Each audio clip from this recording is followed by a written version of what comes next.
What is up, everybody? Today we have a 2004 BMW E46 330i, but it's not just any 330i. This is the one with the highly sought after ZHP performance package. Basically, this is a $3,900 option. I'm actually going to show you guys the sticker since I do have one in here. It's I don't know if you can see it. It's a $3,900 package that basically changes the whole soul of this car. It gives you different M Sport suspension, different seats, different steering wheel. You get a nice Alcantara suede steering wheel, different bumpers, side skirts, different trim, gloss black trim. You get different wheels. You get these beautiful Alcantara suede shift boots and e-brake boots. You get the anthracite roof liner, so you get all this black roof lining, and you get this gorgeous cube trim all over the interior here. Overall, it's a completely different car from just a regular 3 Series. I actually kind of want to show you guys the hood before we take it for a drive. Check this out. So all this car really has is a K&N cold air intake, carbon fiber front strut brace. We got an electric fan conversion. Otherwise, pretty stock. And we do have a muffler delete going on. And this car is also lowered on some H&R springs. But enough of me talking. You guys are here to watch me drive this car and not talk. Let's take this thing for a spin. These ZHPs, basically, the reason why they're so desirable, I'm gonna let that guy pass by.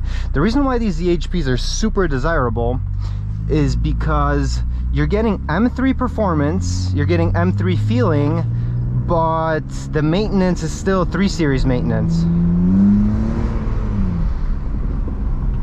I'm gonna put it on regular drive sport since there's some cars driving by.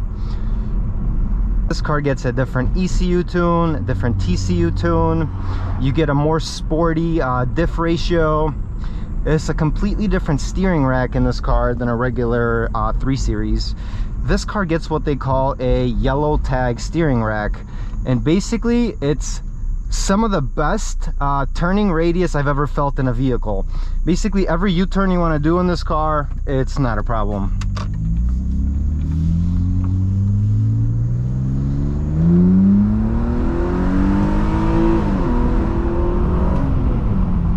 Not the quickest car, but it's geared really nicely, and it's just enough power for you to have a good time with.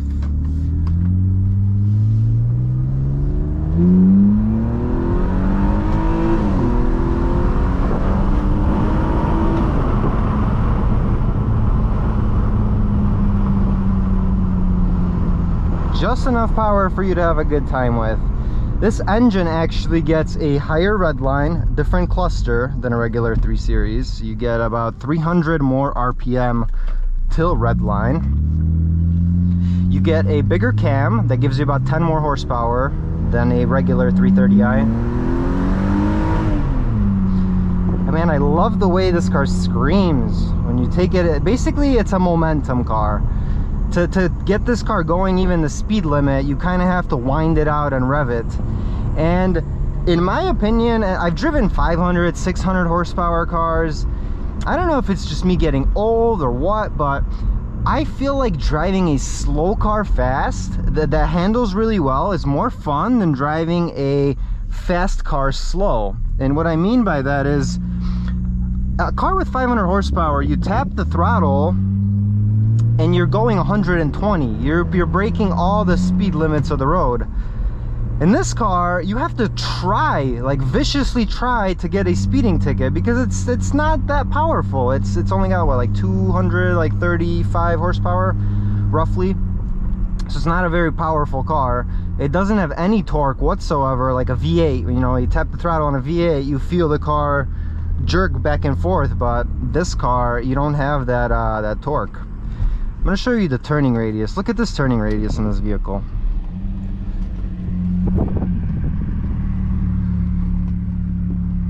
Will we actually make it? Oh. hopped over the curb there a little bit, but regardless, the turning radius in this vehicle is spectacular. It's some of the best turning I've ever felt in a car. I know that was a bad example, but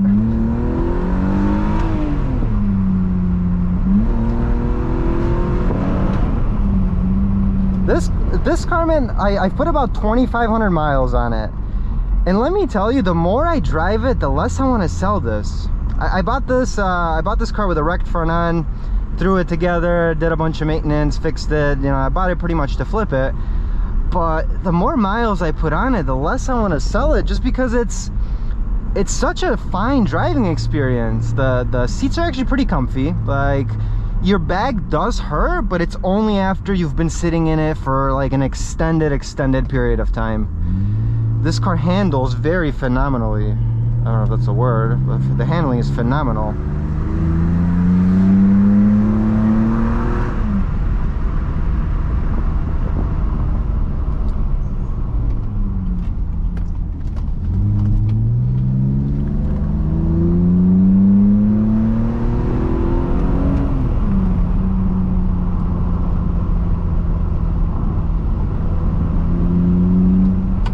I'm gonna actually close the windows here, so you guys can actually hear me. But basically, you get M3 handling. It's even E46 M3s aren't that fast. Let's be realistic here. Even with the 333 horsepower, 100 more horsepower than this, I've driven a few different E46 M3s, and genuinely, this feels just about as fast. Like, maybe it's, you know, 0.5 seconds slower, but regardless, you're not getting the 500 horsepower gut punching feeling regardless, even in an E46 M3. So the speed isn't like the main concern that should stop you from buying this vehicle right here. We're gonna take it on the highway shortly. Just want to take one more spin just so I have some footage for you guys. If any of you are seriously considering buying one of these, you really should.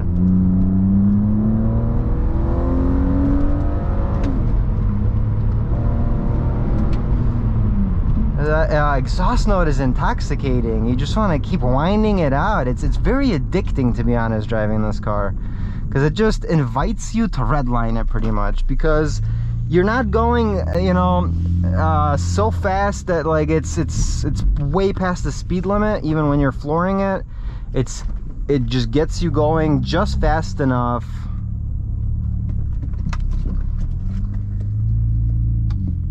to have a great time with.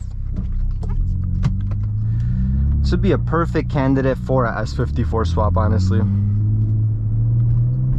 Let's actually put it in drive sport.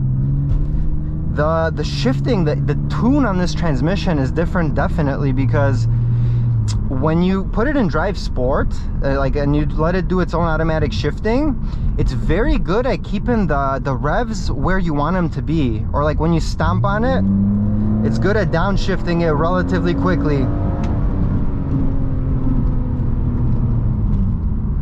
Like it keeps the revs up high for you on its own really well. You could definitely tell that the transmission tune is different than just a regular 3 Series transmission tune with a sport mode. I'm gonna turn some AC on because I'm gonna fucking bake in here. Gonna cut some performance, but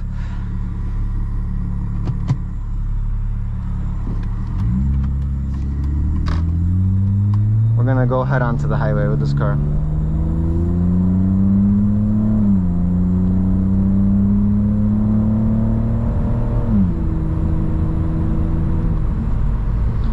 You know, I'm trying to drive it in all the different modes for you guys. Drive sport. My favorite is manual shifting it, because you have the most control over it. And honestly, if this car was a manual, this would be the perfect car. I wouldn't probably want to even sell this car if it was manual. The manual examples of this are fetching some crazy money. I've seen one with 98,000 miles on Bring a Trailer. It's sold for, I think, like 26 grand. There's a blue one as a stock example, but it just had a manual transmission in it. I'm gonna put it in drive. I'm gonna just show you guys how regular drive works. beautiful Alcantara suede steering wheel. Like every time you get in this car, you see the trim, you see the steering wheel, you see the shifter boots. Like it reminds you why it's special and different. And it's the little details that make the whole big picture on a car. It's a practical, you could use this car every day, low cost on maintenance. I mean, you know, parts for these cars, everything's like 30-40 bucks. All the coolant hoses, everything's about 30-40 bucks. Window regulators, just it's a great car and to put a lot of miles on and to just enjoy. It's very pleasant to drive and live with. The material quality on the interior is nice. Like you get really nice leather seats for 126k miles. They're not ripped or anything like that.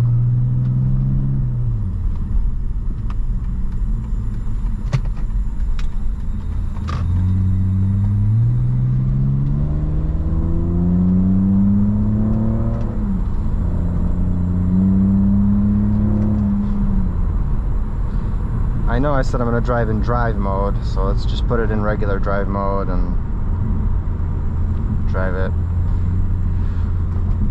Basically, I want to give you guys a feel for someone who's never ever been in one of these, never ever driven one of these. After 2,500 miles of driving one, I can kind of tell you a little bit about it. I've owned multiple E46s before. I had a 330 Xi. That was my first BMW ever. It was a 330 Xi stick shift. It did not have this package though. It had, hold on, did it have a sport package? I don't think it had a sport package. It was just a regular stick shift 330 Xi all-wheel drive. And it didn't have this sort of steering feel. The yellow tag steering rack, let me tell you, it's one of the best steering racks I've ever felt. It's so good that even E46 M3 owners get this rack from the ZHP to put it into their E46 M3 because it's an upgrade. Basically, the steering rack is BMW's latest revision of this steering, because basically the ZHP package was only offered after 2003, so pretty much when the E46 got a facelift. As you can see by the lights, they're like the long swooshes instead of the sharp U's like on the M3s. So with the redesigned facelift headlights, you get all the facelift other things that the E46 M3s did not get, because those never came with the swooshy headlights. Those only came with these regular lights. Oh, I can't even drink a coffee with this GoPro. I put it in drive sport. Yeah, this car would be most fun in a stick shift combination. I'm telling you guys right off the bat, you're not gonna win races in this car. This is not like a speed racer type of car, but it's one of the most pleasant handling, feeling type of cars. And and I say this, like, the power, once again, it's not powerful, but it's not about the power. It's the whole total experience, the balance of the car, the way it corners, the way the steering feels. It just, as soon as you hop in, you could tell it's a special car. It's not, the steering isn't loose like a regular 3 Series. It's very, very tight, and the ratio is amazing. I mean, these steering, I'm gonna later hop out, show you the lock on this wheel. Like when you turn it all the way, it just has a really good turning radius and a good lock. We're gonna take this thing on the highway, do a little cruise and spin, and wrap up the video. You get nice features: automatic headlights, fog lights. This one has the cold weather package. It's got the heated seats. You got some AC going on here. Automatic windows. You know, it's pretty basic. The rear seats fold down.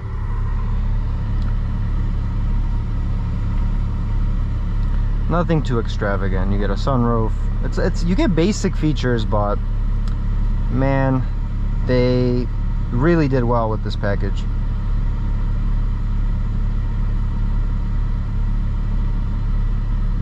This I can call the smart man's M3, because basically You're getting everything that an M3 has besides the engine, the most costly thing to repair. And it's even more practical because the M3 was never offered in a 4-door combination. So these cars are very popular for people to convert, like the S54 conversion. Some people buy these because it's a perfect base to put an M3 engine and just put like the M3 diff and just, you know, turn it into like a 4-door M3. This is the perfect base to do that on because you get the good steering rack, the good suspension. Basically, the suspension is also, it's not just springs and shocks. You're getting different control arms. You're getting different sway bars. Like everything's beefed up in the suspension. The ball joints, the control arms, the dampers, sway bars. Everything is different and beefed up just for a better, stiffer, tighter handling feel. My favorite is the steering rack. Like, holy shit, you might not be able to tell because you can't grip the steering wheel and turn it on the video, but it feels great. It feels fantastic. It even feels better than the M3 steering rack. I've driven a few M3s and this is on par with that. You know, I'm not just talking out of my ass. It's actually a fantastic car. If it was shit, I'd tell you it's shit, but it's the opposite of shit. It's nice. This is one of the last pure analog BMWs left. This is before everything went all spaghetti wire and digital and computer screens.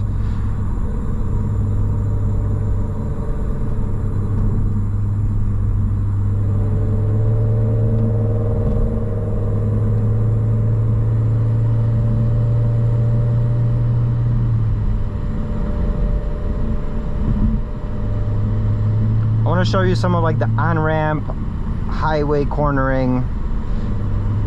We're gonna do like a little loop to head back to where we were.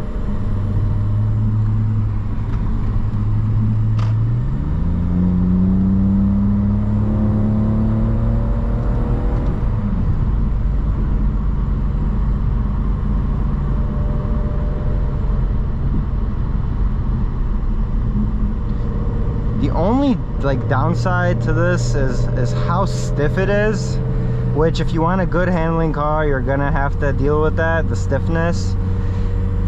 Just you feel every bump. I don't know, maybe I'm running just low profile tires and that's why I'm feeling everything. That's most likely why. The tires don't actually absorb the bumps that well because they're very low profile, because it's lowered on H&R springs, and to run a lowered setup, you have to have low profile tires, otherwise it won't work.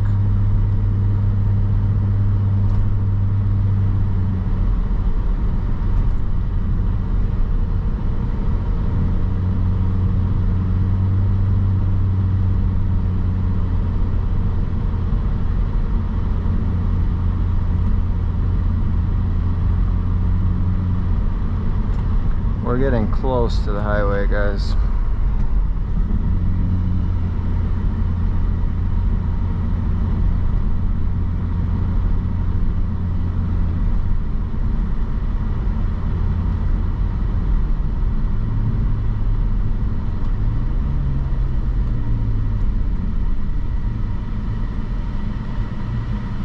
This car also has the M54 B30.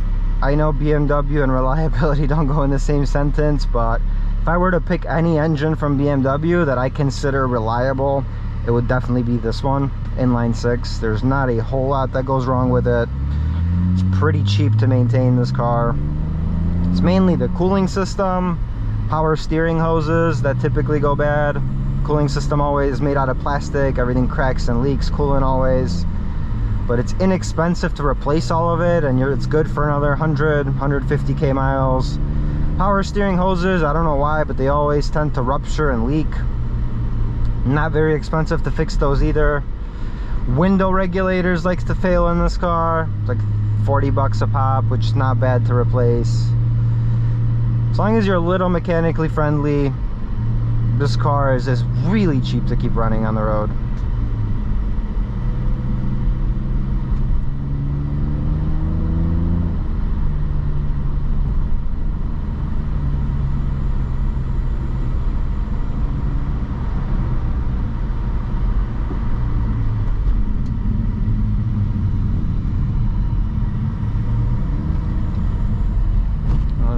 cars ahead of me. I wanted to show you guys like an aggressive on-ramp.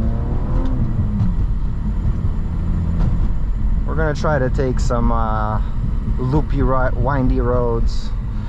I want to show you guys the steering feel. That's where this car really shines. Like it doesn't shine in straight line speed, but the cornering factor is just phenomenal.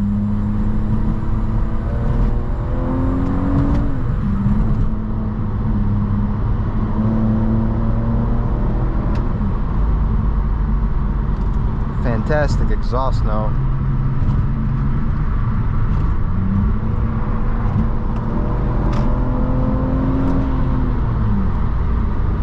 GTI owners doing what they do best.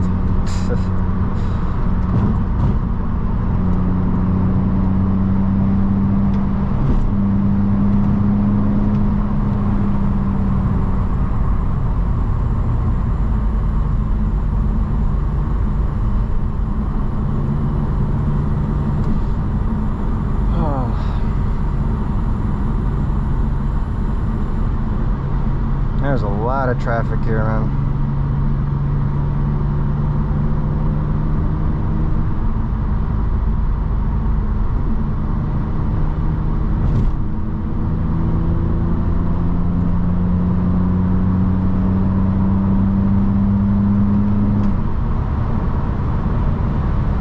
Starting to drizzle a little bit.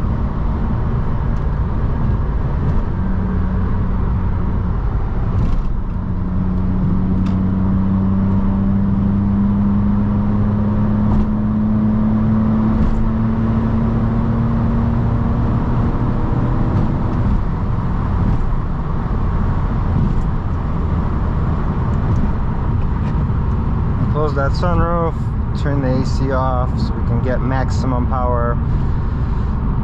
We're not gonna go very far because it's, you know, as you guys can see, everything's packed up here, but you do get a pretty good feel for the car just by watching this video, I feel like.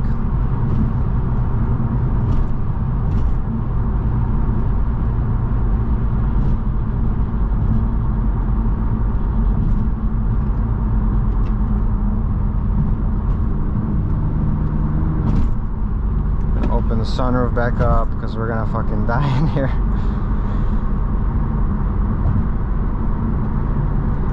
This car's got so little power that you kind of have to turn the AC off to like maximize at least something.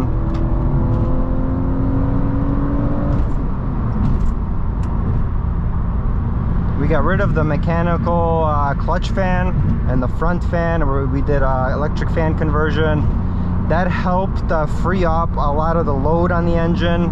So the engine likes to rev a little bit more after that, and there's less things weighing down the motor from spinning freely.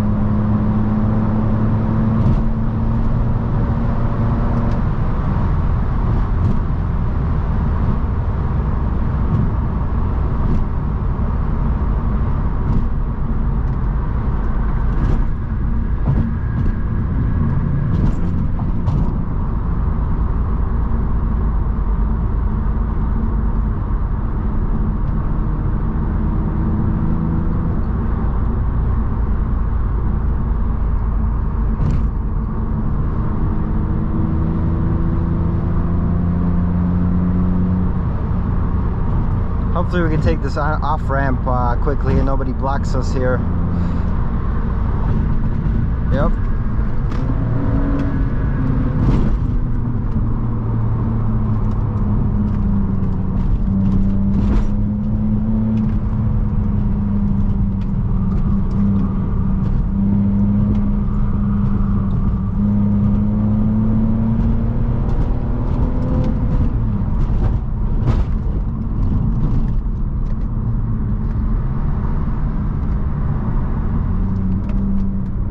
We're gonna go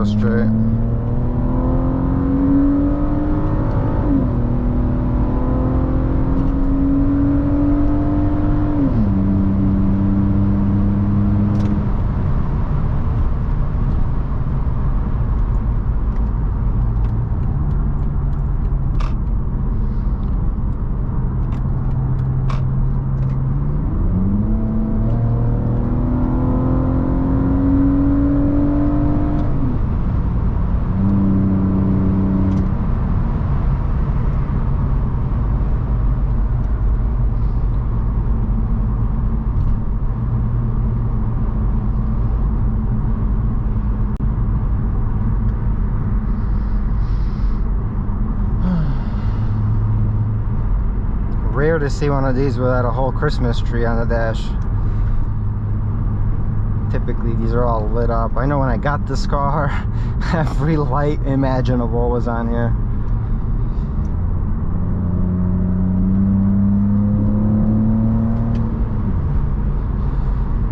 So to summarize this car, it's a fun, cheap to keep driving and running on the road BMW.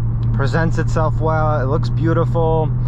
It has one of the best steering feels I've ever felt in a vehicle.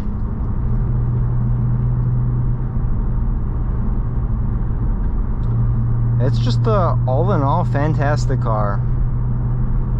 A rear wheel drive, cheap to keep on the road, it looks fantastic. Your back doesn't hurt after sitting in the seat for hours and hours on end. You get Harman Kardon speakers, xenon headlights. You get pretty much everything a modern car should have, like decent AC. I'm gonna turn the AC on because I'm sweating from every corner of my body.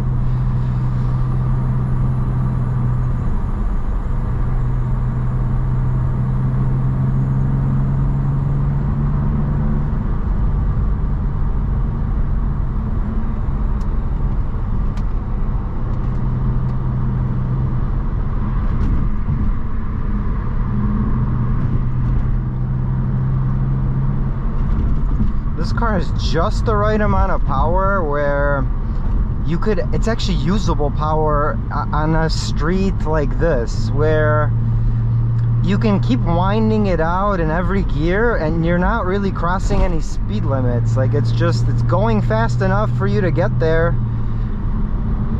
Just you have, it teaches you to be a better driver, I feel like, this vehicle. Because like if you learn how to drive this car at its maximum potential, then when you hop into a high horsepower car, you're gonna be extremely good at maneuvering that thing. Just because here you have to use 110% of the power that it offers you, because there's not a whole lot of horsepowers underneath the hood of this thing powering it up. But I'm starting to learn that like gearing, the steering rack ratio, the actual weight balance of the car, 50-50 weight distribution, a lot of those things have more to do with the overall enjoyment of the car than just strictly 0 to 60 power. Because there's some cars that have a lot of power but they corner like shit, or they just handle like shit, or they're geared incorrectly where just the power isn't even usable. This car does a lot of things correctly, and it's modern enough to use this as an everyday car. The rear seats fold down even, where like it's a perfect track car as well, because like you could fold the rear seats down in the back and you could technically put an extra set or two of wheels and tires with you on like a track day.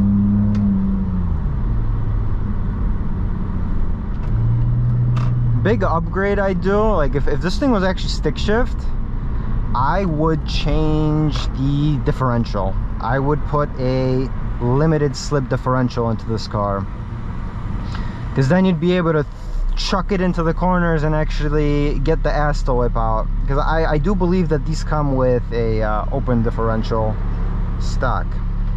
I'm gonna cool down the cabin, and then when we hop on the highway, I'm gonna turn it off so you guys can actually see the power. We're gonna do some highway pulls.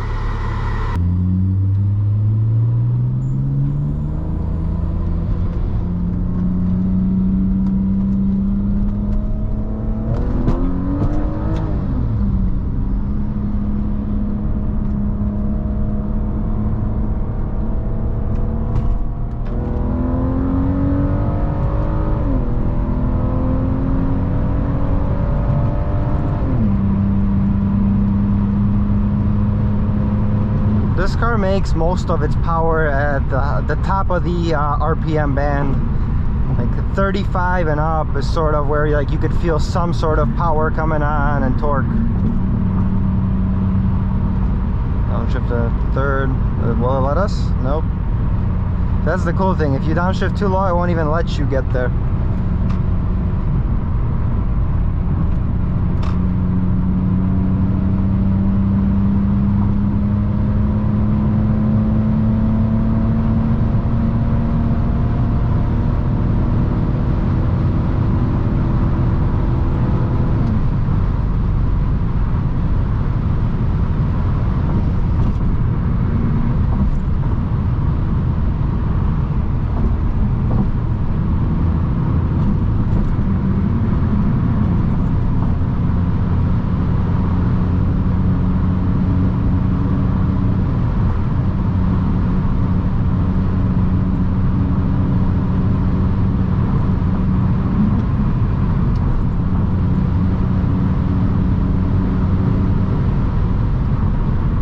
just a fantastic overall commuter.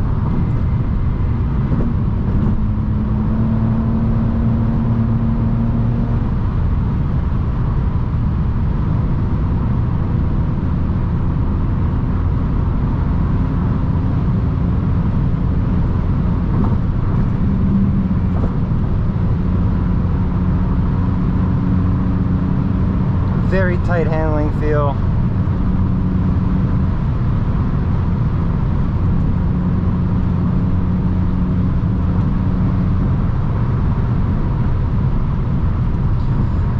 Just likes to be revved. It's very rev happy. That's the beauty of this engine. There's not a lot of like most engines, if they make too much power, you can't even wind them out. This car you could just keep winding out like clockwork, and it happily takes it. Surprisingly, I've had a lot of BMWs and they always burn oil. They always consume a lot of oil. All BMWs consume a high amount of oil for some reason. But this car, since I put it together, put 2,500 miles, I have not added any oil to it. And I'm shocked that this engine does not take any extra oil.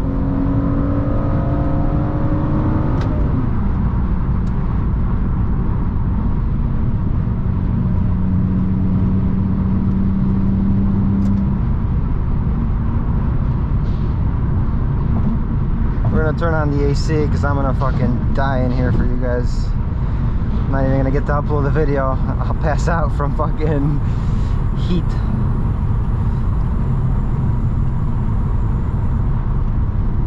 I hope you guys enjoyed this video.